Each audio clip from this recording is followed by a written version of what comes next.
Minsan natin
ng generation po natin ngayon.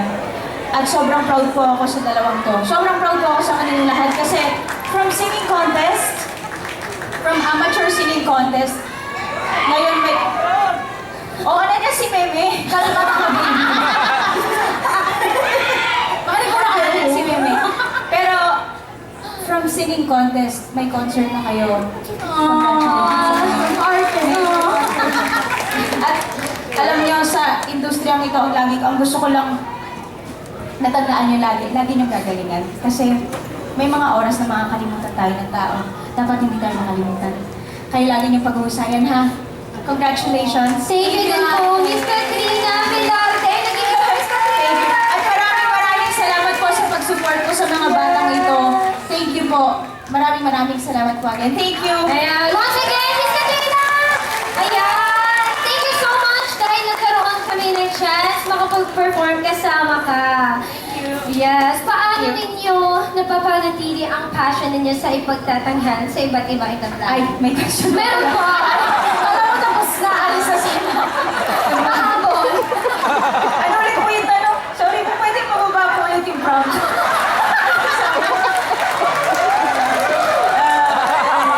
Paano nyo naman passion is? Yung passion. Alam mo yung passion po kasi hindi naman po yan mawawala talaga kapag yun talaga yung gusto nyo. Kaya kung singing ang first love nyo, kumanta lang kayo ng kumanta. Kasi pag tumanda tayo, mawawala yan. Maraming salamat po sa napakagandang advice at Okay na yan? napakagandang